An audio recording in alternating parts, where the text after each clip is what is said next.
Hey, good morning, everybody. This is Drake from Engaging Walk. Thank you guys so much for tuning in. Today is the 6th of May, and it's a beautiful day here in Southern California.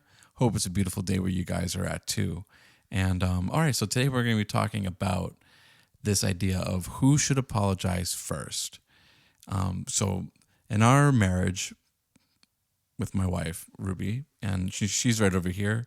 She's with the baby. She is basically the baby's bed right now. The baby's like sleeping on her and cuddling with her, and she loves to be cuddled. And during this last few weeks or so, and before that, there's been a lot of adjustments that we've had to make.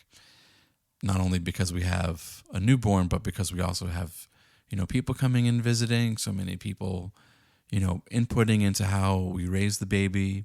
And of course, there's a lot of information and a lot of perspectives that we're taking into account, but ultimately we have to decide what's best for our baby and our own family. And of course, that comes with conflict. Not saying that it's conflict in a bad way, but conflict in the sense that you have two parties or more, and then like they're filtering through information. And just like if you're on like a team at work, or if you're in a band and you're trying to create something together, trying to fuse your perspectives and fuse your points of views into coming to a stance, there's going to be conflict in the sense that like the rough edges are being rubbed against each other until it becomes like a smooth product, or a smooth and clear point of view, or a stance. And that's essentially like what we're talking about when we're talking about this idea of conflict, and that especially like my wife and I have been going through. And going through that these recent weeks has made me think a lot about, during this time of conflict, if we do have miscommunication, or if we have misunderstandings, and how do we recover from those quickly and move on so that we can get to the heart of the matter, which is, again, getting to that solid footing of that mutually understood point of view, and using that to get us forward and move forward into either our decision-making process or how we stand as a family, if that makes sense. So I know it's like it's a lot to prep into this idea of like who should apologize first, but just to give you a little bit of a background as to like where these conflicts might come from, how we react to them, and what is the purpose behind an apology, right? So again, so we might have this miscommunication, we might have this misunderstanding, or because it's usually one of those two. Like we don't understand fully what the person's position is, or how they feel about something, or we didn't hear them correctly, or somewhere in between, we're making assumptions, and that is what's leading to misunderstandings. Okay, so once we identify, like, for example, like we have a conflict about chores. Chores is a big one when you have a baby in the house, because like things have to get done, and it can be really exhausting. And then you're trying to take into account like who's done what, and like who can do what, and you have a misunderstanding about chores. And once you have that moment of like, okay, well, we realize that we're having a misunderstanding, that we're having some miscommunication, who should be the one to apologize? And I think that this is a really important area, that once we identify like, okay, well, we're having conflict, we're both not understanding each other, and maybe both of us were in the wrong in a certain sense, but we're both trying to come together, that an apology at that in that instance can go a long way to at least make room for understanding to go further, if that makes sense. So, we've all been there as couples that, or maybe some of you might have had this recently, or maybe have it had happen early on, but we've all been there when we have this miscommunication with a loved one, and there's that time in which you're both like really not communicating because an an apology needs to be made, or some type of that's the baby, she's dreaming, or some type of extension needs to happen in order to bridge that gap, in order to reconnect, right? So what do we do now? Just as we talked about earlier with the Gottman series, is you can utilize your partner's love language to make that extension. But it also really helps to be able to apologize, identify like, hey, what went wrong, and move forward. So a lot of the times, people think that like women have a harder time apologizing than men, or that the man should apologize first, or it can be really difficult to determine like who is the person that should apologize first. And during this time, this recent weeks, when we've had conflicts come up and we've had misunderstandings and we've had miscommunication, that I realized that it's really important just to apologize. That once you start getting into these ideas of like, well, this person needs to do it first, I wasn't wrong, like this person was wrong. None of those issues or those positions or perspectives are really relevant to the fact that the miscommunication or the misunderstanding or the assumptions happened.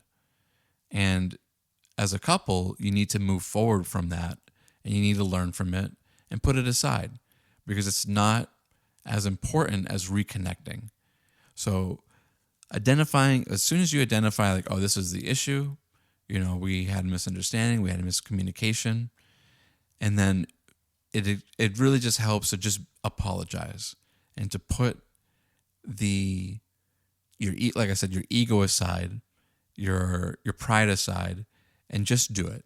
So if you're already having those thoughts of like, oh, well, should I apologize or should she apologize? If you're the one that's having those thoughts, just go ahead and do it. And the more often and the more frequently you do that, it creates a culture of, within your family, of being quick to apologize. And hopefully the other end of that is being quick to forgive and move forward from the apology. Now, as my wife was talking about earlier with me when I was talking with her about this topic, that that doesn't mean that we have like a free pass just to continuously do the behavior that we're apologizing for. Of course, the goal is to take the lesson, move forward, and integrate it into our behavior so that we don't have those repeat instances. But of course, we're human. We're all human, and we're going to make mistakes, and we're going to continuously make mistakes. But it shouldn't be purposeful, and we shouldn't. So ideally, we should learn from it. But again, being quick to apologize, being quick to accept the apology, learn from it, and have grace with each other in the relationship is going to go a long way to ensure that when we do have conflicts, that we can solve them quickly, that we can solve them effectively and efficiently without prolonged disconnection and without prolonged feelings of being hurt and feelings of being misunderstood. So if this is a practice, or if this is something that comes up recently, or maybe something that you're going through now, just give it a shot. Identify what went wrong, and extend that olive branch out to your loved one and say, hey, right now, we're not at our best. We're not communicating well. There's something that's between us. Something's not right. What can we do to fix it? And then look for that point of view from your partner of where they think that the situation went wrong. And then use that to create a bridge, an understanding, and then apologize for the miscommunication, the misunderstanding, and any kind of behavior that was done during that time that that led to the disconnect. And so I know, like recently, like we had like a conflict, and I said, hey, I'm sorry for being a jerk during that time. And that can go a long way to acknowledge that, hey, my behavior wasn't the best and I'm sorry for that.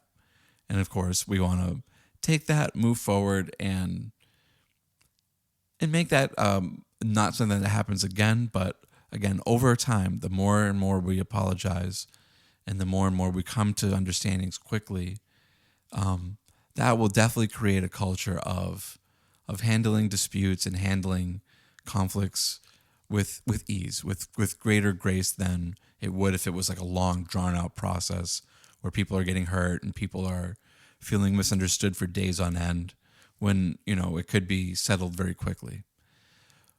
So it's a pretty simple and quick topic that I wanted to discuss with you guys today, and I hope you guys enjoyed this topic.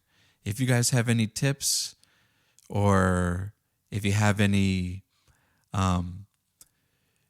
things that work for you when you guys are in conflict with your spouse or with your partner, feel free to share it with the podcast. You can find us on YouTube.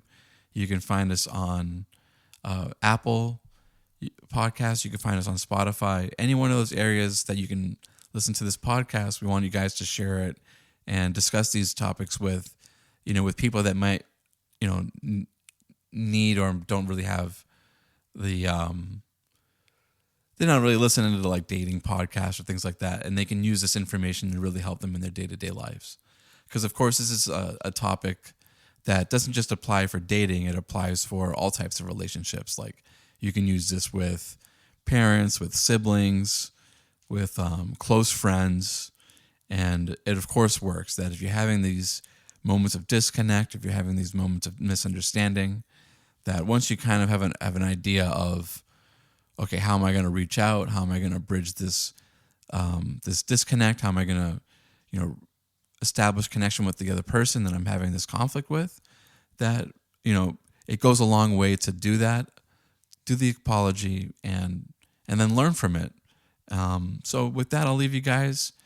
Thank you guys so much for tuning in, and we had a good episode, I think, on Friday.